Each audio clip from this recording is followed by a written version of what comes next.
Kiša pada čitav dan i jako se srećem zbog toga.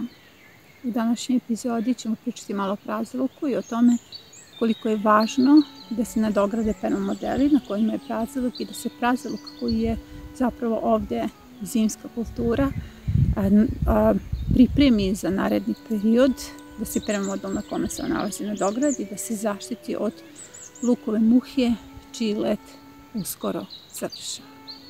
Dakle, danas stavljamo rolnice, šišamo praziluk i nadograđujemo upravo ovaj permamodel. Usput ćemo ubrati nekakve julske rezultate u bašti. Šta je bilo potrebno za ovakve rezultate? Bilo je potrebno da od početka jula pratite signale, odnosno inpute sa YouTube kanala Trag biljke, da čujete informaciju o tome šta sadimo u julu i da do kraja jula, odnosno do 1. avgusta uradite setvu mahunarki i da prebacite kulture na permamodele. Pre toga da proverite svoju zemlju i da vidite da li je u pitanju osnov, odnosno uslov za nadzemni i podzemni permamodel. Pogledajte epizodu u kojoj o tome govorim i onda ćete imati berbu ovakve blitve. Imaćete berbu ovakvih mahunarki i imat ćete uslove za rast luka, cvekle, salate.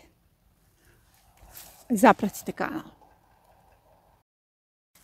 Čudo Piemonta kao treća niska mahunarka koju sam posijala, odnosno treća sorta, koja tek sad stiže za berbu. Ako ste pratili prethodne epizode, vidjeli ste sam imala obilnu berbu olovčica, u pitanju su žuti i zelene olovke i jako je bitno da vodite računa o sortnom turnusu, dakle da pratite i predavanja i inpute sa kanala kako bi se znali koju sortu, kako rasporediti i da imate berbu u kontinuitetu. Ovdje pričamo o turnusima, ovdje pričamo o kontinuiranoj berbi, pre svega sveže hrane. Još jedna od gredica iz epizode šta sadimo u julu, ubačene cvekle. Pogledajte već koliki su. Uskoro ćemo i ove njihove listove da skidamo. I čudo Piemonta, pogledajte kakav rod i kakva berba danas. Mi smo ta poluga koja menjamo sistem, mi smo ta poluga koja možemo da promenimo vlastito okruženje i upravo ovakvim primjerima. I sada sam pozvala ljude u svom okruženju da vide kakve sam rezultate postigla kako bi i oni mogli, odnosno imali mogućnost da naprave ovakve rezultate za svoju porodicu, jer svako, ali baš svako želi da hrani svoju porodicu iz vlastitih resursa u ova teška vremena. Kao što sam rekla, cena ovih boranija je trenutno vrlo visoka, a imati svežu i pre svega hranu iz biouzgoja na vlastitom stolu je neprocenjivo i s razlogom ovde je reč vlastito, ponavljam. Vi ste na vlastitoj imovini, vi upravljate vlastitim životom i ovo je jedini način da upravljate i sistemom koji svi zajedno gradimo. Evo pada kiša, mnogo sam srećna i mnogo sam srećna što se osjećam kao veleposednik. Trenutno se osjećam kao veleposednik, kao neko ko upravlja vlastitim sistemom. Pa zar nije ovo jedino bitno? Jedino je bitno da pružite otpor i da kažete ne, ja sam ovo sam proizveo, ja ovo neću da kupim. Svi smo mi tu negde prinuđeni da budemo deo nekakvih sistema i nekakvih tabora. Život je to, život nas primorava, jel? Da biramo strane stranke. Svašta se dešava u našem okruženju, ali čoveče, kad dođeš kući, ti si taj koji bira kako će potrošiti novac, koji mora da zaradi birajući tabore.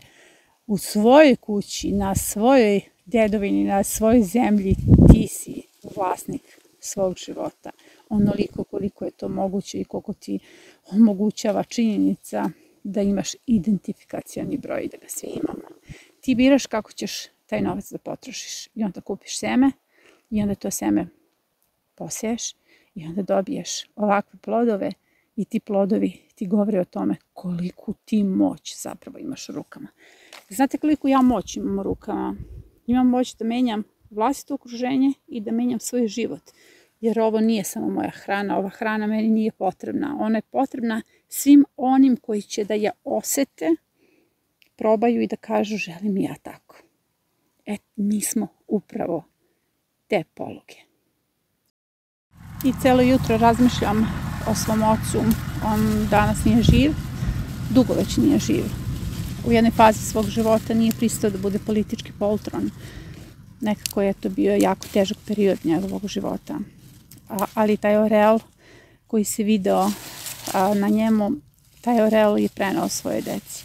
Evo, ja bih voljela da je sada živ i da zajedno beremo ove boranije i da mu kažem imaš plodove svog rada i plodove svog otpora, a taj plod sam ja. Ja sam, oče, nastavila tvoj otpor.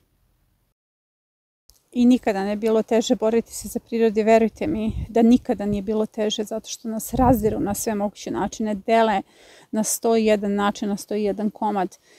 Sada je više nego ikad potrebno da se držimo zajedno i da znamo da je šaka otpora upravo taj naš simbol borbe, upravo ova šaka otpora koju držim, za koju se grčevito držim, je otpor koji pružamo. Jer šta ostavljamo svojoj deci? Svojoj deci ostavljamo samo dostojanstvo i oreol.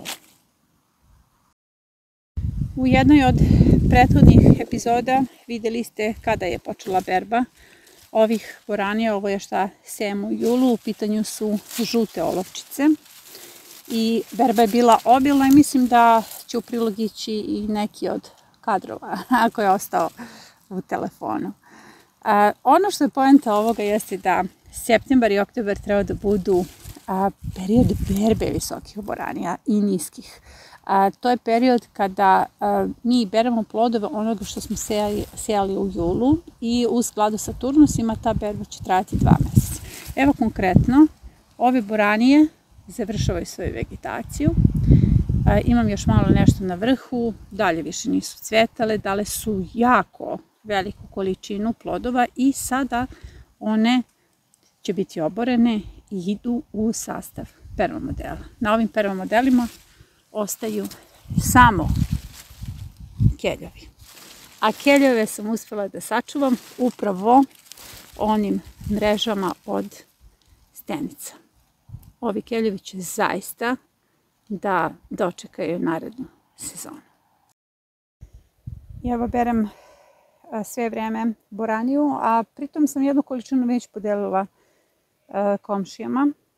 Zašto je to bitno? Zato što mi okolinu menjamo vlastitim primjerom. Ti, čoveče, moraš da budeš prvi u svom selu. Ti moraš da budeš ta poluga koja će menjati nešto. Nije dovoljno samo deliti linkove sa YouTube kanala. Ako ti nisi taj primjer, taj čovek koji će pokazati da se nešto može, bez toga je sve samo vokabular. Bez toga je sve samo reč koja je izgovorena u prazno. Vidite ovo. Ovo je taj pokret otpora o kome ja govorim. Pritom je ovo 3. berba sa ovih boranija. I to je ono što sam pozvala ljude da vide, da okuse, da opipaju i da primene u narednoj sezoni. Fora je nekad i staviti ovakve mahunarke pored lenjira. 25 cm. I nisam izabrala najduže nego prve koje su se tu našle. Mnogo sam srećna. Nekako je ovo baš lep prizor. 25 cm ovog otpora na jednom mjestu i to je zaista 2 kašike. Uvek se tako meri. 2 kašike hrane, a ovdje ima obrok, imam za jednu osobu.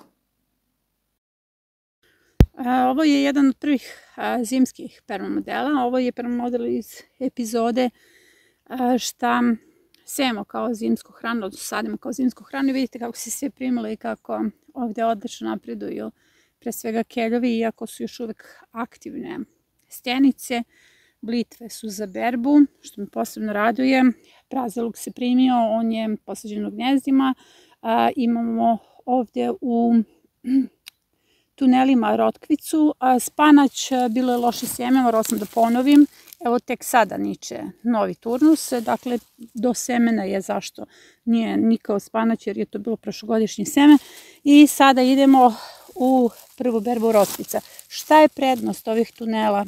Što rotkvica nesmetano raste izvan zemlje, samo je sa zemljom povezana malim korenom. Vidite kako su to lepe rotkvice. Evo, imamo žute rotkvice. Može još ovdje. Ove će ostati da rastu. Ja ću samo malo da ih pomerim sa ove strane, da usmerim njihovu lisnu masu. Evo ih, ova je nešto manja, ali dobro. Ubrala sam je jer ovdje imam veću koju ću pojesti. Evo ih ovdje već prilično rastu. To je neka posebna sorta rotkvica koju sam dobila od našeg koordinatora. Da vidimo dalje. Evo ih. I to je prva berba rotkvica u ovoj sezoni za jesenju setvu. Mnogo su lepe. Vrlo često snimam upravo ove praziluke. U pitanju su dve sorte praziluka, kamoš i gigantski. To je zimska sorta koja je inače odolela svim ovim visokim temperaturama, ali imate priliku da vidite čak i razliku među njima, jer ovaj tanak, uzvišeni je kamoš, prolećni, dok je ovaj debeli, ovdje postavljen sa strane, evo, nizak i debeli, to je zimska sorta praziluka. Oni se nalaze na permamodelu koji je sada već izgubio dosta materijala, odnosno sam permamodel je pojeo puno organske materije. Sada je potrebno da ovaj praziluk, pošto on ostaje preko zime, ostavimo na ovom permamodelu i da se ovaj permamodel nadogradi. Sada ću vam pokazati i kako ćete da sredite praziluk i kako ćete nadograditi ovaj permamodel. Kada imate već postojeći permamodel koji je pojeo jako mnogo organske materije, onda tu govorimo da je tlo humificirano i da se nad ovim postojećim permamodelom može raditi jedan podzemni permamodel. Priču o podzemnim i nadzemnim permamodelima imate na YouTube kanalu. U pitanju je jedna vrsta lekcije za narednu sezonu gdje učite kako da postavite i tunele, kanale, gnezda, kako da uslovite podzemni kako nadzemni, ali s obzirom da je ovo tlo dobro humificirano i da sam godinu dana radila na njemu, ja ću oko ovog praziluka sada da postavim podzemni permamodel. Ono što je prvo potrebno da uradim ovom praziluku jeste da ga šišam. Redovno šišanje praziluka će vam dati dobre rezultate, tako da i u ovoj fazi vegetacije imate ovako debele primerke.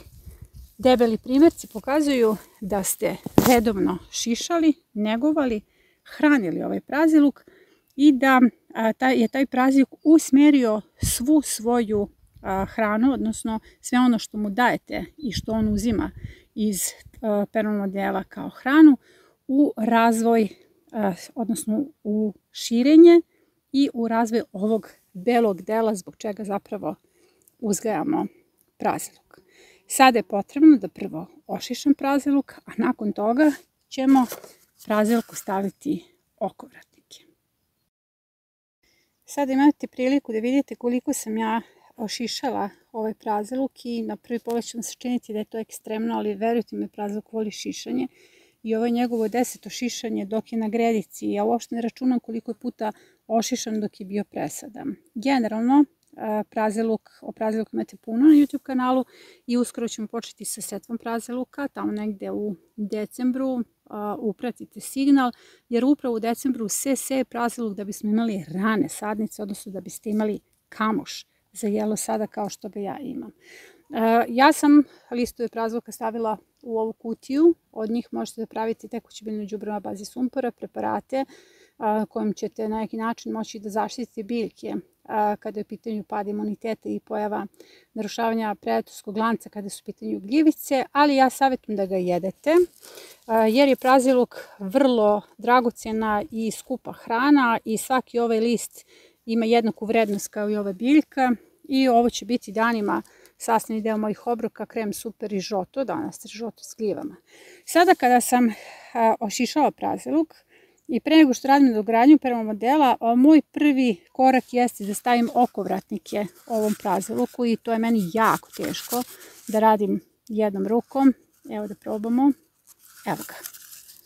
Dakle, potrebno je staviti ovakve okovratnike praziluku iz više razloga. Prvo, okovratnici omogućuju izdruženje praziluka jer praziluk će tada samo debljati taj svoj beli deo koji zbog čega ga i uzgajamo, jel?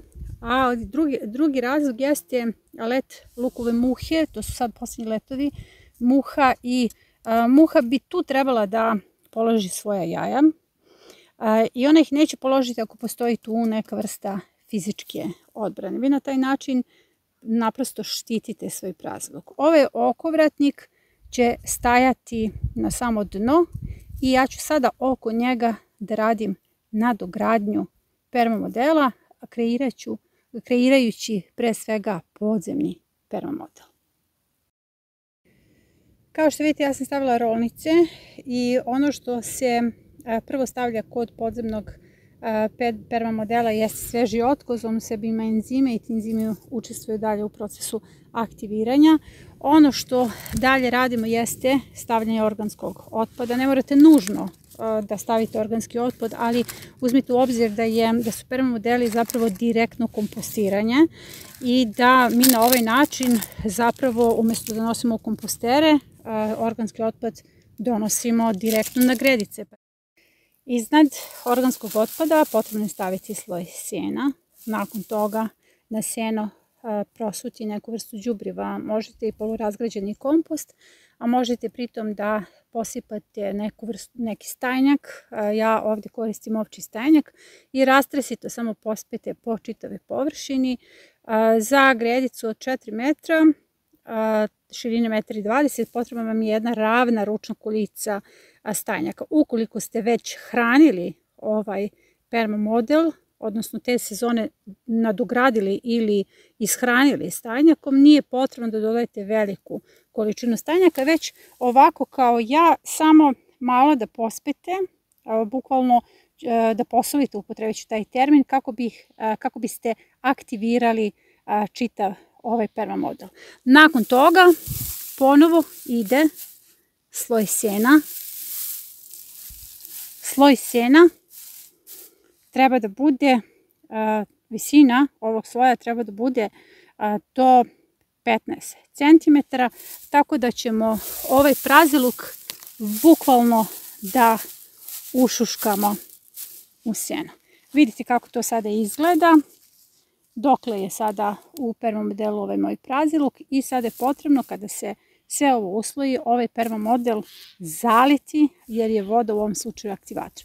Ja ću sada da završim čitavu površinu. Ovo je vama jedna pokazna vežba kako da kreirate, odnosno nadogradite već postojeći permamodel, odnosno kako da napravite podzemni permamodel i da pritom svoj praziluk pripremite za predstojeću zimu, zimski period, a da ovaj permamodel dohranite za naredni turnus koji nas na ovom prostoru čeka odmah u rano proleće. Nekoliko sorti cvekli, ogromna šaka otpora, liste za preparate, tekuće biljno đubrivo, može da se ukiseli, lišće se koristi jednako kao spanać, a cvekla već jasno peče, kuva, kiseli. Moja šaka otpora. Rezultati epizode šta sadimo u julu. Ovo su blitve kao lepeze. Eto vidite kako su lepo porasle. Što znači da je vrlo važno da ih na vreme sadite kako biste imali više berbi blitve. Evo, blitva je svuda ubačena, jer ovo je onaj perma model sa visokim boranijama. Već sam brala boranije, to ste vidjeli u epizodi. Imam novu berbu, to ću sačekati neki drugi put, jer mi trenutno ne trebaju boranije, trenutno mi treba blitva. Jako sam srećna zbog ovih rezultata. Vidite, salate se već glaviče. Vrlo je bitno da na vreme radite setvu i sadnju, odnosno da pratite signale kako biste i imali ovakvu berbu sada. Ja ću ovo morati obema rukama, jer ovo su te vaše šake otpora. Blitva tokom čitave sezone. Blitva se tretira višestruko i sve ono što kupujete u marketima, na taj način podržavate hemijsku industriju. Vrlo je lako uzgojiti. Kao što vidite, ne treba vam čak ni obrađena zemlja, potrebni su vam permamodeli i gnezda u koje ćete ubaciti sadnice ili seme blitve. Već sam ga snimala. Ovo je zimski permamodel iz epizode. Šta sadimo kao zimsku hranu i zimska hrana već dospjela sa berbom. Ovo su isto blitve koje su sađene u gnezda. I pogledajte kako dobro napreduju. Napreduju dobro zato što je smeša koja se stavlja u ova gnezda jako dobro napravljena. To je smeša kojom se pune saksije. O tome sam pričala u epizodi. Vidite kako su čvrste drške. Ta smeša je dobra hrana za biljke i biljke bukvalno imaju idealne uslove za rast. Jako sam srećna zbog ovakvih rezultata, jer evo vidite i salata će uskoro, a i ove kupusarice zdrave, žive, ništa ih nije diralo, predatori već posustaju. Samo moram da proredim listove blitve, jer se blitva puno proširila i sada već malo ometa ovu salatu. Vidite kako je lepo. To je rimska salata i brzo će dospeti za berbu. Rotkvice sam ovdje već brala, pokazala sam to u ovoj epizodi. Promjene će nastati onda kada čovjek shvati da je on ta poluga koja menja sistem, jer smo mi potrošači i mi upravljamo tržištem. I na taj način možemo da smanjimo efekat industrije na vlastiti život. Za slobodu i nezavisnost potrebna nam je vlastita zemlja, vredne ruke, dobar alat, šuma, potok i znanje. Za znanje zapratite kanal.